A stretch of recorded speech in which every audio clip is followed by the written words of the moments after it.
रात का समय था। हवेली के बाहर सन्नाटा छाया हुआ था। चारों तरफ अंधेरा और ठंडी हवा चल रही थी।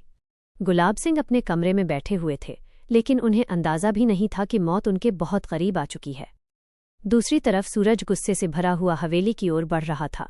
उसके दिल में सिर्फ एक ही बात थी, माइनस गुलाब सिंह से बदला। सूरज की आंखों में नफरत साफ दिखाई दे रही थी। उसने मन ही मन कहा, आज मैं गुलाब सिंह को छोड़ूंगा नहीं। उन्होंने मेरी जिंदगी बर्बाद कर दी है। सूरज धीरे धीरे हवेली के अंदर घुस गया। उसके हाथ में बंदूक थी और कदम बहुत संभल कर रख रहा था ताकि किसी को भनक न लगे। कुछ ही देर में वो उस कमरे के बाहर पहुंच गया जहां गुलाब सिंह बैठे थे। कमरे के अंदर गुलाब सिंह फोन पे किसी से बात कर रहे थे। उन्हें बिल्कुल अंदाजा नहीं था कि बाहर खड़ा सूरज उनकी मौत बनकर आया है। सूरज ने गुस्से में दरवाज़ा खोला और बंदूक सीधा गुलाब सिंह की तरफ तान दी। गुलाब सिंह घबरा गए और बोले, सूरज, तुम यहाँ क्या कर रहे हो? सूरज चीखते हुए बोला, आज तुम्हारे सारे पापों का हिसाब होगा गुलाब सिंह। तुमने मेरी जिंदगी बर्बाद की है। आज मैं तुम्हें जिंदा नहीं छोड़ूंगा। इतना कहकर सूरज ट्रिगर दबाने ही वाला था कि तभी अचानक दरवाज़ा जोर से खुला। दरवाजे पर ईशा खड़ी थी। ईशा ने तेज आवाज में कहा, नहीं सूरज, ये तुम क्या करने जा रहे हो? सूरज चौंक गया। ईशा, तुम यहाँ क्यों आई हो? हट जाओ मेरे रास्ते से।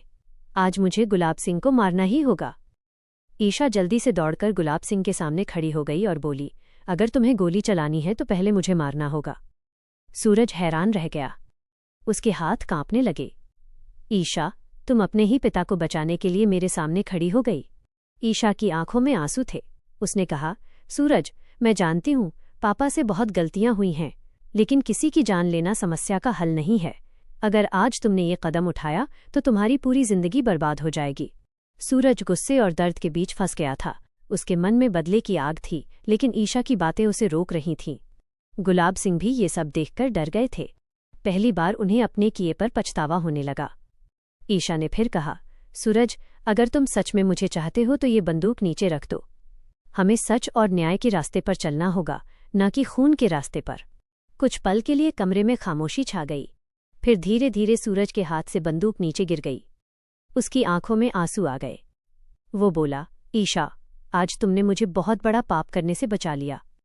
ईशा ने राहत की सांस ली, लेकिन उसे पता था कि ये कहानी यहीं खत्म नहीं हुई है।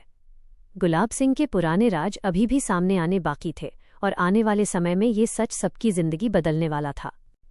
क्या आप चाहेंगे